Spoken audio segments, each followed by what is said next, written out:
Turning to the African continent, African countries dominate the bottom of the rankings, despite current positive trends on the continent.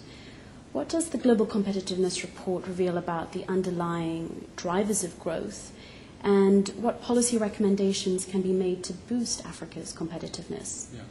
It is true that African countries, with the exception of South Africa, that does actually quite well in our indicators, tend to populate the lower half of the rankings. However, as you very well point out, growth rates in Africa, have been moving up. I mean, this is partly because of the favorable external environment in the last few years. Commodity prices have been quite high. Many of the African countries are commodity exporters, and so this has been of benefit to them. I think that moving forward, we need to build on these successes. We need to build on the fact that many of the African countries are going through a favorable phase, and basically we need to focus on those areas which are, over the longer term, going to boost their competitiveness the most.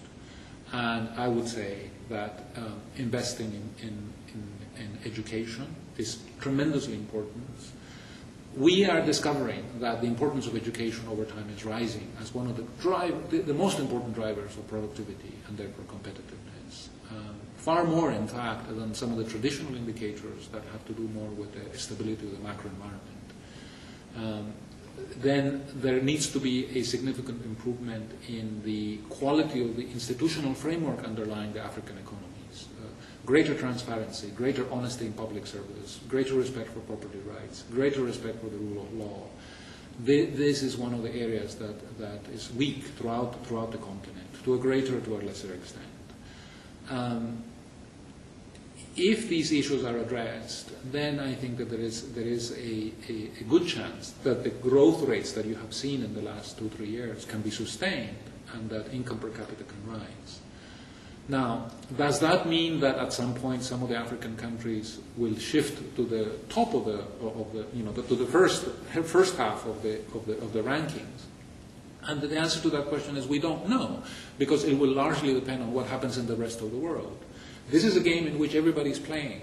Every country wants to be competitive. Every country wants to attract foreign direct investment.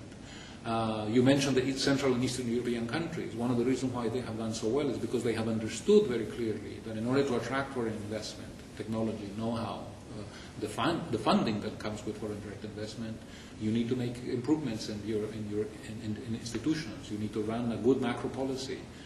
I think that this lesson has yet to be learned in many of the countries in Africa. So countries like South Africa, Botswana, Mauritius, and Ghana, they are in some way providing examples to other African states of which areas to focus on if they are to boost competitiveness. Indeed, that is absolutely the case. I think that obviously South Africa is the top performer in the continent.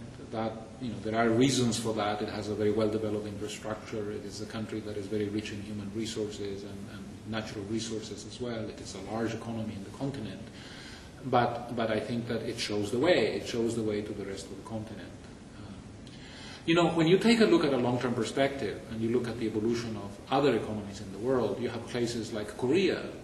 Korea in the 1960s was a country that was well below some of the current African countries. The comparison with Ghana is one that development experts will often make in making this particular point. That back in the 1960s, Ghana had a per capita income that was actually higher than that of Korea. Furthermore, if you go back to 1960, people would have said that the prospects for Ghana were bright because it has huge natural resources that can be traded internationally, whereas Korea has nothing. Korea is a country that essentially, when it comes to natural resources, had nothing to offer to the global economy. 40 years later, if you visit Korea, you see that it is an industrial power. Korea is a country that has a global presence in the automotive sector, in the mobile telephony, in computers. How have they done it? Well, that is an interesting story in itself. But the point I'm trying to make is that if Korea was able to do it without any natural resources, there is absolutely no reason why other countries in Africa, Ghana is a very good example, couldn't within 2 or 3 decades actually rise to the highest levels of the